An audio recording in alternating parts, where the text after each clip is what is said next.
Hello friends, welcome back to my YouTube channel. எல்லோரும் எப்படி இருக்கீங்க? இன்றைக்கி நம்ம நெக்ஸான் ஈவி, நம்மளோட ஃப்ரெண்ட் ஈவி, நம்ம ஒரு வருஷத்துக்கு முன்னாடி நம்ம ஒரு ஓனர்ஷிப் அப்படின்னு சொல்ல முடியாது, ஒரு இனிஷியல் ரிவ்யூ அப்படின்னு நம்ம சொல்லியிருப்போம். இன்றைக்கி வந்து நம்ம ஆக்சுவல் ஓனர்ஷிப்பும் பார்க்க போகிறோம் அண்ட் ரேஞ்சு டெஸ்ட்டும் பார்க்க போகிறோம். இப்போ நிறைய பேர் எலக்ட்ரிக் வெஹிக்கிள் வாங்குறீங்க அப்படின்னா இந்த கார் எவ்வளோ ரேஞ்சு போகும் அப்படின்ற ஒரு கன்ஃபியூஷன் இருக்கும். ஸோ இன்றைக்கி வந்து நாங்கள் ரியல் டைமாக இங்கேருந்து ஒரு 350 கிலோமீட்டர் கிட்ட நாங்கள் ட்ராவல் பண்ண போகிறோம். பட் ஒரு 300 ஒரு ஸ்ட்ரெச்சில் நாங்கள் கம்ப்ளீட் பண்ண முடியுமா அப்படின்றது தான் எங்களுக்கே ஒரு சேலஞ்சு. இதான் நாங்கள் ஃபஸ்ட் டைம் பார்த்துட்டு இருக்கோம். இல்லை ஆக்சுவலாக இது எவ்வளோ எஃபிஷியன்சி கொடுத்துருக்கு அப்படின்றத வாட் எவர் பெர் கிலோமீட்டர்லேயே நாங்கள் வந்து காமிக்கிறோம் எப்படி இருக்குது அப்படின்றது. அண்ட் ஹோல் ட்ரிப்பில் எங்களுக்கு எவ்வளோ செலவாச்சு, நாங்கள் எத்தனை வாட்டி சார்ஜ் போட்டோம், ஆக்சுவலாக இதில் நீங்கள் எவ்வளோ ரேஞ்ச் எதிர்பார்க்கலாம், ஹைவேஸில் எவ்வளோ ரேஞ்ச் எதிர்பார்க்கலாம் அப்படின்ற பல விஷயம் வந்து நாங்கள் போகிற போக்கில் நாங்கள் சொல்கிறோம். ஸோ இன்றைக்கி நாங்கள் சென்னை டு ஏற்காடு நாங்கள் ட்ராவல் பண்ண போகிறோம். எந்த ரூட்டு அப்படின்னு பார்த்தீங்கன்னா கொஞ்சம் லாங்கஸ்ட் ரூட்டு உளுந்தூர்பேட்டை ரோடு தான் நாங்கள் எடுத்திருக்கோம். ஸோ நாங்கள் போகிறவங்கள என்னென்ன விஷயங்கள் அப்படின்றத சொல்கிறேன். ஸோ ரொம்ப இன்ட்ரெஸ்டிங்காக இருக்கும். அந்த வீடியோவை ஸ்கிப் பண்ணாமல் பாருங்கள். ஏன்னா நடுவில் நிறைய இன்ட்ரெஸ்டிங் ஃபேக்டெல்லாம் பற்றி ஈவியை பற்றி நாங்கள் டிஸ்கஸ் பண்ணுவோம். ஸோ தொடர்ச்சியாக பாருங்கள். கைஸ், நாங்கள் வந்து இப்போ டாட்டா நெக்ஸான் காரில் கிளம்புறோம். அதுக்கு முன்னாடி நாங்கள் வந்து ரீடிங் என்ன அப்படின்றத காமிச்சிடுறோம். ஸோ இது வந்து ஃபுல் சார்ஜுக்கு முன்னாடி நாங்கள் இப்போ வீட்டிலேருந்து கிளம்புறோம். ஸோ ஆல்ரெடி என்னடா ஒரு 4 கிலோமீட்டர் ஓடி இருக்குமா? இல்லை, ஒரு 7 கிலோமீட்டர் ஓடி இருக்கேன். 5 கிலோமீட்டர் காமிக்குது கரெக்டாக? இல்லை, அதான் ஒரு 4 ஆட் பண்ணணும் சொன்னல எக்ஸ்ட்ரா. ஒரு 9 வரைக்கும் வந்துருக்கேன். ஓகே. ஸோ இப்போ வந்து 338 கிலோமீட்டர் காமிக்குது. 97% சார்ஜ், 3% கம்மியாக இருக்குது. நாங்கள் இங்கேருந்து என்ன ரூட்டில் போகிறோம் அப்படின்றதெல்லாம் நாங்கள் போகிற போக்கில் அப்படியே நாங்கள் காமிக்கிறோம். இப்போ ஓடோமீட்டர் ரீடிங் என்ன வருது? 8940 நம்ம பார்த்துருக்கோம்ல, 8940. ஸோ நாங்கள் கண்டினியூ பண்ணுறோம் ஜேர்னியை. ஸோ என்னென்னலாம் ஆன் பண்ணியிருக்கோம்? ஏசி ஆன் பண்ணியிருக்கோம். லெவல் என்ன வச்சுருக்கேன்? ஏசி வந்து 26.5 வச்சுருக்கேன். ஆட்டோவில் வச்சுருக்கோமா? 25 ஆட்டோவில் இருக்குது. ஸோ ஏசி வந்து 25 இருக்குது. இதுவே கூலிங் நல்லா தான் இருக்குது. ஸோ ஏசி இருக்கிறதுனால நமக்கு ரேஞ்ச் கம்மியாகும்ல? அதான் ஒரு 40 பிடிச்சிக்கும். ரேஞ்சில் வந்து ஒரு 40 கிலோமீட்டர் வந்து பிடிச்சிக்கும். ரேஞ்சில் ஆன் பண்ணோன்னா ஆஃப் பண்ணோன்னா அது வந்துடும். உனக்கு காமி நம்பர் 338 காமிக்குதா? ஸோ ஏசி ஆன் பண்ணால் நமக்கு ரேஞ்சு கம்மியாகும். ஸோ இப்போ 338 போட்டிருக்கு. நாங்கள் ஒன் ஸ்ட்ரெச்சாக ஒரு 300 கிலோமீட்டர் நம்ம அடுத்த சார்ஜிங் ஸ்டேஷன் போடுவோமா? ஆமாம். ஸோ 300 கிலோமீட்டர் வரைக்கும் எங்கள் டார்கெட்டு. பார்ப்போம் நாங்கள் 300 கிலோமீட்டர் ரீச் பண்ண முடியுதா, இல்லை அதுக்குள்ளாட்டியுமே ஒரு எமர்ஜென்சி சார்ஜிங் போட முடியுதா இல்லையா அப்படின்றது ரேஞ்சில் தான் தெரியும். ஸோ அதுதான் ரேஞ்ச் டெஸ்ட் நம்ம பண்ண போகிறோம். இப்போது சிட்டியில் பார்த்தோன்னா சிட்டியும் ரீஜன் 2 வச்சு தான் ஓட்டுவேன். சிட்டிக்குள்ளே ஹைவே போன அப்புறம் ரீஜன் லெவல் வந்து 0 பண்ணிவிடுவோம் அதே சிட்டியில். இப்போ என்னடா பண்ணியிருக்கோம்? ரீஜன் வந்து நம்ம 0 பண்ணியாச்சு. ரீஜன் 0 பண்ணிவிட்டு லெவலில் சிட்டி மோடில் போகிறேன். இப்போ நம்ம வந்து ஹைவேஸில் போயிட்டு இருக்கோங்களா? ஹைவேஸில் போனால் நமக்கு ரீஜன் அவ்வளோ தேவையப்படாது. நமக்கு ரோலிங் ரெசிஸ்டன்ட் கம்மியாக இருந்தாலே ரேஞ்சு ஜாஸ்தியாக தரும். சிட்டிக்குள்ளே இருக்கீங்கன்னா ரீஜனை ஹை பண்ணிக்கலாம். ஸோ நம்ம நண்பர் இப்போ என்ன பண்ணியிருக்காருன்னா 0 பண்ணிட்டாரு. இப்போ ரீஜனே கிடையாது, வண்டி வந்து ஃப்ரீ ஃப்ளோவாக போயிட்டே இருக்கும். ஸோ நமக்கு ரேஞ்சு நமக்கு கம்மியாக காமிக்கிற மாதிரி இருந்தாலும் நம்ம ஓட்ட போகிற ஸ்பீடை வச்சு நமக்கு வந்து ரேஞ்ச் இன்னும் நல்லா அதிகமாகவே தரும். இப்போ நாங்கள் ஒரு 80ல் ட்ரைவ் பண்ணிகிட்டு இருக்கோம். காலி ரோடு தான், பட் ஸ்டில் நாங்கள் சும்மா அப்படி லஷராக போயிட்டு இருக்கோம். ஸோ 80 to 90 நல்ல ஒரு ரேஞ்சு கொடுக்குற ஸ்பீடில். ஆமாம். ஸோ எப்போலேருந்து அதிகமாக நமக்கு ரேஞ்ச் பிடிக்கும்? நமக்கு பேட்ரி அதிகமாக கன்சியூம் ஆகும். 90 அபோவா? 95 அபோவ் போனால் உனக்கு பிடிக்க ஆரம்பிச்சிடும்ல. அண்ட் நீ க்ரூசிங் பண்ணனா ஓரளவுக்கு நீ சேவ் பண்ணலாம். க்ரூஸ் பண்ணாமல் ஓட்டணும்னா உனக்கு அதான் க்ரூசிங் ஸ்பீடு அப்படின்னு பார்க்கும்போது நமக்கு 80 to 90ல் நம்ம க்ரூஸ் பண்ணோம்னா நமக்கு நல்ல ஒரு ரேஞ்சு கொடுக்கும். ஆமாம். அண்டு இப்போ நமக்கு வந்து இது வரைக்கும் 26 கிலோமீட்டர் ஓட்டி இருக்குமா? அண்டு இன்னொரு சூப்பரான மேட்ரு என்னென்னா, நமக்கு இப்போ ஆவரேஜ் கன்சப்ஷனு 120 வாட் per கிலோமீட்டர் காமிக்குது. நான் இங்கே காமிக்கிறேன். ஸோ இந்த ஆவரேஜ் எனர்ஜி கன்சப்ஷன் ரொம்ப முக்கியம். இதை நான் நிறைய வீடியோவில் நான் சொல்லியிருப்பேன். ஸோ இதை வச்சு நம்ம ரேஞ்சு பார்த்துக்கலாம். நமக்கு ஆவரேஜ் எனர்ஜி கன்சப்ஷன் வந்து கம்மியாக இருக்குது அப்படின்னா அதிகமாக ரேஞ்ச் காமிக்கும். நாங்கள் லாஸ்ட் டைம் போகும்போது ஆவரேஜ் ரேஞ்ச் கன்சப்ஷன் சிட்டியில் நாங்கள் ஓட்டினோம், கொஞ்சம் அக்ரெசிவாக ஓட்டினோம். அப்போ கொஞ்சம் அதிகமாகவே காமிச்சது, 140 கிட்ட காமிச்சது. இப்போ நாங்கள் 80லேயே க்ரூஸ் பண்ணுறோம் சிட்டியில். சிட்டி விட்டு இப்போ தாண்டியாச்சு, நாங்கள் ஹைவேஸில் போயிட்டுருக்கோம். அதனால் எங்களுக்கு அதிகமாக இப்போ ரேஞ்ச் காமிக்குது. ஸோ இதே ரேஞ்சில் நாங்கள் போகிறோம் அப்படின்னா சாலிடாக நாங்கள் வந்து ஒரு 330 கிலோமீட்டரு ஒரு ஸ்ட்ரெச்சிலே எடுக்க முடியும். ஸோ இது வரைக்கும் அதிகமான கிலோமீட்டர் அப்படின்னா நான் உனக்கு எவ்வளோ கிடச்சிருக்கு ஒரு ஸ்ட்ரெச்சில்? சார்ஜ் போடாமையா? சார்ஜ் போடாமல் ட்ரை பண்ணியிருக்கேன்? நான் ட்ரையே பண்ணதில்லைல்ல. இதே ஸ்போர்ட்ஸ் மோடில் நம்ம ஓட்டினா நமக்கு எஃபிஷியன்சி ட்ராப் ஆகும். அதுலேயே நம்ம ஓட்ட போகிற ஸ்பீடை வச்சு தான் இருக்குல்ல. அப்போ ஸ்போர்ட்ஸ் மோடை வச்சு அழுத்தினோன்னா நமக்கு கண்டிப்பாக ரேஞ்சு ட்ராப் ஆகும். ஏன்னா நீங்கள் ஸ்போர்ட்ஸ் மோடில் அதிகமாக டார்க் யூஸ் பண்ணுவீங்க அதை புஷ் பண்ணுறதுக்கு. ஸோ ஆப்வியஸ்லி அது கையை வைக்கிறது என்னமோ நம்மளோட எனர்ஜி கன்சப்ஷனில் தான் கை வைக்கும். சின்ன ரேஞ்ச் அப்டேட் நான் உங்களுக்கு ஆக்சுவலாக ஒரு குட் நியூஸ் தான் வச்சுருக்கேன். இப்போ நாங்கள் ஆல்மோஸ்ட் 74 கிலோமீட்டர் இங்கே ஓட்டியிருக்கோம். இன்னும் 80% இருக்குது இப்போ சார்ஜு. தெரியும். ஸோ இதில் குட் நியூஸ் என்னென்னா நாங்கள் இப்போ average energy consumption 112 what per kilometre, which is very good for 74 கிலோமீட்டருக்கு. இது வரைக்கும் எஃபிஷியன்சி பார்த்திங்கன்னா ட்ராப் ஆகலை, நல்லாவே ஏறி இருக்குது, நல்ல எஃபிஷியன்சி. ஸோ இப்போயே எங்களுக்கு வந்து 305 கிலோமீட்டர் எங்களுக்கு ரேஞ்ச் காமிக்குது. எஃபிஷியன்சி நல்லா கூடியிருக்கு. காரணம் என்னென்னா நல்ல டிராஃபிக்கு, அதனால் வண்டியை வந்து நாங்கள் ஸ்பீட் கம்மியாக தான் நாங்கள் வச்சு ஓட்டிகிட்டு இருக்கோம். பார்த்தீங்களா இப்போயே செம்ம டிராஃபிக்காக இருக்குது. வண்டி வந்து பெருசாக ஸ்பீட் போகிற அளவுக்கு இங்கே டிராஃபிக்கும் அலோவ் பண்ணல. பொறுமையாக தான் நாங்கள் போயிட்டு இருக்கோம். ஒரு 70-80 தான் நாங்கள் போயிட்டு இருக்கோம். இந்த டைமில் இவ்வளோ டிராஃபிக் நான் எதிர்பார்க்கல. நாங்கள் இன்னும் சிங்கப்பெருமாள் கோயிலே நாங்கள் இன்னும் தாண்டலை, மாமண்டூர்கிட்ட தான் இருக்கோம் நாங்கள். ஸோ மேபி டிராஃபிக்கெல்லாம் தாண்டினோடனே நம்ம ஸ்பீடு எடுத்தோன்னா ரேஞ்சு ட்ராப் ஆகுறதுக்கான வாய்ப்பு இருக்கு இல்லை? என்ன சொல்கிறேன்? இல்லை, இப்போ நம்ம வரும்போது 80 தான் வந்தோம். இந்த டைமில் இப்போ பிரிட்ஜு கட்டுறதுனால இங்கே கொஞ்சம் டிராஃபிக் அதிகமாக இருக்குது. க்ரூஸ் ஓட்டுறதுனால நம்மளுக்கு கொஞ்சம் ஓரளவுக்கு வந்து அந்த வாட்டர் கம்மியாக இருக்குது. டைம் பார்த்தீங்கன்னா 7 மணி தான் ஆகுது. 7 மணி டிராஃபிக்கில் தான் நாங்கள் போயிட்டுருக்கோம். நாங்கள் 7 மணிக்கே பாருங்கள் என்ன டிராஃபிக் இருக்குன்னு. சென்னையை பொறுத்த வரைக்கும் சென்னையோட அவுட்ஸ்கட் வரைக்கும் நல்ல டிராஃபிக் தான் எப்பயுமே இருக்குது. இந்த டிராஃபிக்கை கடந்து 300 கிலோமீட்டர் நாங்கள் எப்போ கடந்து பொறுமையாக போவோம், பார்ப்போம். பட் இது வந்து ஈவி அப்படின்றதுக்காக கிடையாது, நார்மலாகவே சொல்கிறேன். நீங்கள் பெட்ரோல் வண்டியில் போனாலுமே இதே கதை தான், பொறுமையாக தான் போய் ஆகணும். ஏன்னா அந்தளவுக்கு தான் இருக்குது. அண்ட் ஈவியில் பொறுத்த வரைக்கும் நமக்கு நல்ல விஷயம் என்னென்னா நம்ம டிராஃபிக்கில் போகும்போது நமக்கு ரேஞ்ச் அதிகமாக கிடைக்கும். அண்ட் ரீஜன் இப்போ நீங்கள் ஜாஸ்தியாக வச்சுருக்கியா? நீ ரீஜன் 1 தான் இருக்குது. ரீஜன் 1 வரைக்கும் தான் வச்சுருக்கேன். 1, 2 மாற்றி ஓட்டுறேன். இதுக்கு ஒரு 2 வச்சோன்னா இன்னொன்று எங்களுக்கு வந்து கொஞ்சம் அதிக ரேஞ்ச் கிடைக்கிறதுக்கான வாய்ப்பு இருக்குது. டாடா நெக்ஸான்னு நல்ல கம்ஃபர்டபுள் ரைடுங்க. ஜாலியாக போயிட்டுங்க. ஏன்டா இவ்வளோ ஸ்பீட்? அந்த எலக்ட்ரிக் வெஹிக்கிள் அப்படின்னு வரும்போது திடீர்னு ஸ்பீடப் பண்ணும்போது தான் அப்படியே நல்ல ஒரு புல் கிடைக்கும். சிட்டிலேயே இவ்வளோ புல் இருக்குது. சிட்டிலேயே டக்குன்னு ஆக்சலரேட் பண்ணும்போது ஒரு மாதிரி ஃபீல் கொடுக்குது இல்லை? அந்த எலக்ட்ரிக் வெஹிக்கிள் திடீர் புஷ் பண்ணும்போது ஒரு மாதிரி ஃபீல் பண்ணுது.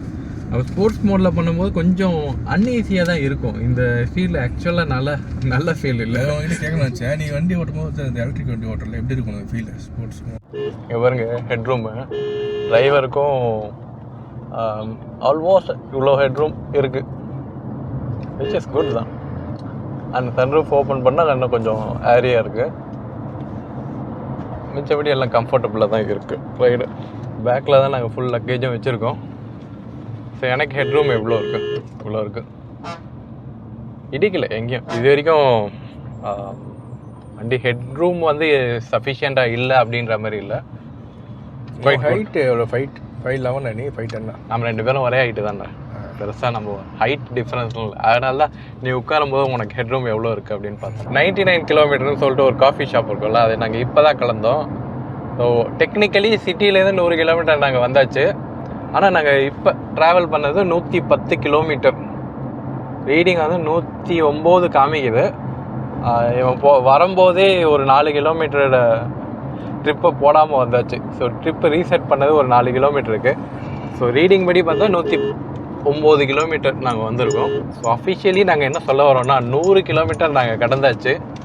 ரேஞ்சு இப்போ எங்களுக்கு காமிக்கிறது 272 கிலோமீட்டர் இருக்குது, விச் இஸ் லைக் 372 கிலோமீட்டர். சூப்பரா? ஆமாம். ஆனால் நாங்கள் 300 கிலோமீட்டருக்கு அப்புறம் நாங்கள் ரேஞ்ச் போடுவோம். அப்போ நாங்கள் எக்ஸாக்டாக எவ்வளோ ரேஞ்ச் அப்படின்றத ஒரு 280 280 கிட்ட between 280 to 280 கிட்ட நாங்கள் சார்ஜ் போடுவோம். அப்போ எவ்வளோ சார்ஜ் இருக்குது அப்படின்னு பார்ப்போம். நான் எங்களோட அல்டிமேட் டைம் ஒரு 280 290க்கு அப்புறம் சார்ஜ் பண்ணுறது ஒரு ஸ்ட்ரெச்சில் போகிற மாதிரி. ஸோ விச் இஸ் லைக் நமக்கு பெட்டராக நமக்கு தெரியும் எவ்வளோ எஃபிஷியன்சி நமக்கு கிடச்சிருக்கு அப்படின்னு. இந்த பஸ்ஸு இந்த பஸ் இல்லை, எல்லா பஸ்ஸுமே இப்படி தான் போயிட்டு இருக்கு. கேப்பே கொடுக்காம போகிறாங்க பாருங்க. இவங்க எந்த லைனில், லெஃப்ட் லைனில் போகிறாங்கன்னா ரைட் லைனில் போகிறாங்களா அப்படின்றது தெரியாது. அங்கே பாருங்க, இதனால தான் ஆக்சிடென்ட்டே நடக்குது. கண்டமேனிக்கு போகிறது. சரி, அட்லீஸ்ட் லேனையாச்சும் கொடுங்கப்பா, நான் ஓவர்டேக் பண்ணிட்டு போகிறேன். அது கூட கொடுக்க மாட்டீங்களா நீங்கள்? இப்போ ஓவர்டேக் பண்ணுறதெல்லாம் சூப்பராக இருக்கும். அப்படி ஈஸியாக ஓவர்டேக் பண்ணிட்டு போயிடலாம். இப்போ நாங்கள் க்ரூசிங் ஸ்பீட் பார்த்திங்கன்னா 85 போயிட்டுருக்கு. க்ரூஸ் கண்ட்ரோல் ஆனில் இருக்குது. ஸோ 85 க்ரூஸ் வச்சு போயிட்டு இருக்கோம். தேவைப்பட்ட இன்க்ரீஸ் பண்ணிக்கலாம். சரி, இங்கே ஆவரேஜ் எஃபிஷியன்சின்னு நம்ம பார்க்கும்போது நமக்கு பாருங்கள் 114 ரைட். சூப்பர். 114. நாங்கள் இதே ஸ்பீடில் போனோன்னா கண்டிப்பாக நாங்கள் ஒரு 300 கிலோமீட்டர் தாண்டினா கூட ஒரு 100 கிலோமீட்டரு எங்களுக்கு மிச்சம் இருக்கும். சரி, பார்ப்போம் எப்படி இருக்குது அப்படின்னு. ஸ்மால் பிரேக் நாங்கள் எடுத்தோம். இப்போ வந்து நாங்கள் 217 கிலோமீட்டர் ட்ராவல் பண்ணியிருக்கோம். ஆக்சுவலாக வந்து நமக்கு ஒரு 4 கிலோமீட்டர் ஆட் பண்ணோம்ல, அப்படின்னா 220 கிலோமீட்டர் நம்ம ட்ராவல் பண்ணியிருக்கோம். ஆவரேஜ் எனர்ஜி கன்சப்ஷன் வந்து 222 Wh/km. ஸோ அதிகபட்சம் நம்ம ஒரு 149 கிலோமீட்டர் போகலாம் அப்படின்னு காட்டுது. ஸோ ட்ரை பண்ணுவோம். நாங்கள் நெக்ஸ்ட்டு இங்கே என்னடா ஒரு 100 கிலோமீட்டர் இருக்குமா அடுத்த சார்ஜிங் ஸ்டேஷனு. ஸோ இது வரைக்கும் 200 ஓட்டி இருக்கோம். ஸோ ஒரு 90 காமிக்கு பாரு. ஆட்டோ போகிறதுக்கு 82 கிலோமீட்டர் அதுக்குள்ளே தான் இருக்கும். ஸோ 82 இங்கே பார்த்தா தெரியுதா. ஸோ நெக்ஸ்ட்டு சார்ஜிங் ஸ்டேஷனுக்கு தான் நாங்கள் போட்டிருக்கோம். ஆல்டோர் வந்து 82 கிலோமீட்டர் போட்டிருக்கு. ஸோ ஃப்ரெண்ட்ஸ், நாங்கள் வந்து இப்போ ஹெச்பி பெட்ரோல் பங்க் கிட்டே வந்துட்டுருக்கோம். வந்தாச்சு. இது வந்து ஹெச்பி பெட்ரோல் பங்க்கு ஆத்தூர் பக்கத்தில் இருக்குது. அங்கே ஒரே ஒரு ஹெச்பி சார்ஜ் அப்படின்னு இருக்குது. Not reliable charging station. உள்ளே பயங்கரமாக சவுண்டு வேறு. ஸோ இங்கே உள்ள என்ன ரீடிங் பார்க்கலாம். சரியான சவுண்டு. இங்கே ஏற்கனவே ஒரு வெஹிக்கிள் வேறு சார்ஜிங்கில் இருக்குது. ஸோ இது வந்து 60 கிலோவாட்டு. ஸோ இப்போ நம்ம ரீடிங் பார்ப்போம். இப்போ 19% இருக்கும். ஆல்மோஸ்ட் 290 கிலோமீட்டர் ட்ராவல் பண்ணியாச்சு. ஸோ ஒரு 4 கிலோமீட்டர் அந்த எக்ஸ்ட்ரா இதை ஆட் பண்ணோம். 294 நம்ம ஆக்சுவலாக ட்ராவல் பண்ணது. அண்டு 19% கரெக்டாக இருக்கும். ஏன்னா 20%க்கு கீழே நீங்கள் ட்ரைன் பண்ணுறது அவ்வளோ நல்ல விஷயம் கிடையாது. ஓகே, நீங்கள் எப்போயுமே சார்ஜ் பண்ணும்போது இது மாதிரி டாப் அப் பண்ணும்போது ஒரு 20 to 80 பண்ணுங்கள். நாங்கள் மறுபடியும் ஒரு ஹோல் ட்ரிப், ஒரு 300 ட்ரிப் நாங்கள் நெக்ஸ்ட்டு பண்ணலான்னு இருக்கோம். 300 கிலோமீட்டர் ரொம்ப பீஸ்ஃபுல்லாக, நோ ரேஞ்ச் பேனிக். நான் வந்து இந்த இதே பார்க்கல, எவ்வளோ பர்சன்டேஜ் அப்படின்றத நாங்கள் பார்க்கல, ஜஸ்ட்டு பேசிக்கிட்டு தான் வந்தோம். So which is very good right. 300 kilometre பீஸ்ஃபுல்லாக ட்ராவல் பண்ண முடியுது இந்த காரில். ஸோ இங்கே தான் வந்து நமக்கு பெட்ரோல் இருக்குது. நம்ம இங்கே ஓப்பன் பண்ணுவோம்ல லிட்டு, அதே மாதிரி தான் இங்கேயும் இருக்குது. ஓகே, ஸோ இதை வச்சு நம்ம லிட் ஓப்பன் பண்ணிக்கலாம். மிஷின் ஒர்க் ஆகுது, ஆனால் மிஷின் வந்து நெட்ஒர்க்கில் இல்லை. அதான் சொன்னல, ரேட்டு கம்மின்னு சொல்லி இங்கே வரலாம், ஆனால் அவசரத்துக்கு யூஸ் ஆகுமா அப்படின்னு கேட்டிங்கன்னா யூஸே ஆகாது. That is HP charge. Improve பண்ணும்.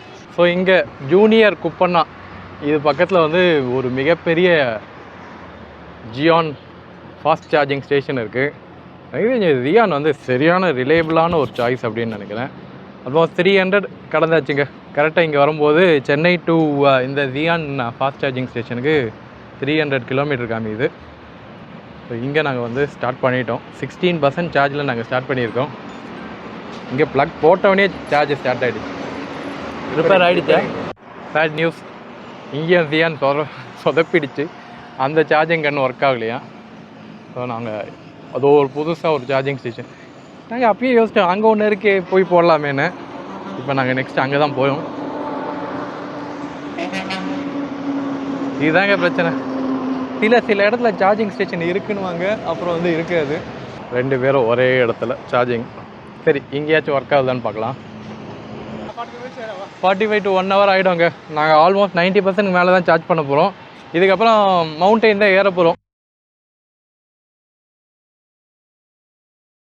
சார்ஜ் எடுத்தாச்சு. நான் 78 இப்போ வந்து 16%ல் நாங்கள் சார்ஜ் போட்டோம். 78%ல் சார்ஜ் முடிஞ்சிருச்சு. 40 மினிட்ல 30 கிலோவாட் வந்து சார்ஜ் ஆகிருக்கு.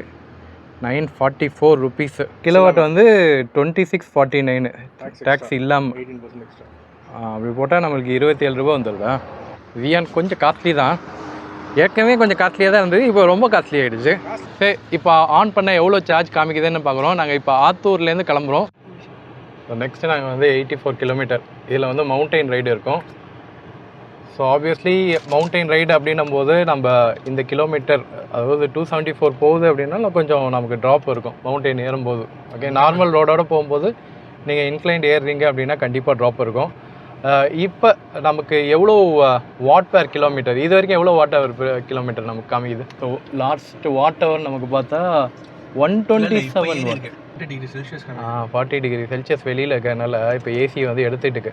ஸோ லாஸ்ட்டாக பார்த்தது 124, 362 கிலோமீட்டர். ஸோ நாங்கள் இங்கே வரும்போது ஆல்மோஸ்ட் 304 கிலோமீட்டரா. ஸோ அதுலேருந்தே நமக்கு ஒரு 50-60 கிலோமீட்டர் போகணும் அப்படின்னு காமிச்சது. ஸோ 0லேருந்து 100% நீங்கள் போகிறீங்க அப்படின்னா உங்களுக்கு 360 கிலோமீட்டர் நீங்கள் கரெக்டாக வச்சுக்கலாம். 124 வாட் ஹவரில் நீங்கள் ட்ராவல் பண்ணுறீங்க அப்படின்னா, நீங்கள் இன்னும் கொஞ்சம் அதிகமாக நீங்கள் கொஞ்சம் ரஷ் பண்ணி ஓட்டுறீங்க, ஸ்பீடாக ஓட்டுறீங்க அப்படின்னா 300 கிலோமீட்டர் 0 to 100 வரும். இது வந்து நான் ஒஸ்ட்டு கேஸில் சொல்கிறது 300 கிலோமீட்ரு. ஓரளவுக்கு ஆவரேஜ் பெஸ்ட்டு கேஸ் அப்படின்னா நமக்கு வந்து 360 கிலோமீட்ரு இந்த 45 கிலோமீட்டரில் வருது. இப்போ நம்ம இதுலேருந்து நாங்கள் கண்டினியூ பண்ணுறோம். இப்போ நாங்கள் மலை மேலே ஏறினோடனே நமக்கு எவ்வளோ வாட் ஹவர் காமிக்குது அப்படின்னு காமிக்கலாம். பார்த்தீங்களா, மங்கி ஆட்டையை போடுறதுக்காக வந்திருக்கு. மங்கி கார் கொஞ்சம் ஓப்பன் பண்ணியிருந்தா போதும், உள்ளே இருக்க எல்லாம் அள்ளிட்டு போயிடும். ரெடியாக நிற்கிறது, ரெடியாக இருக்கிறது. நாங்கள் கார் ஓப்பன் பண்ணோடனே வந்துருச்சு.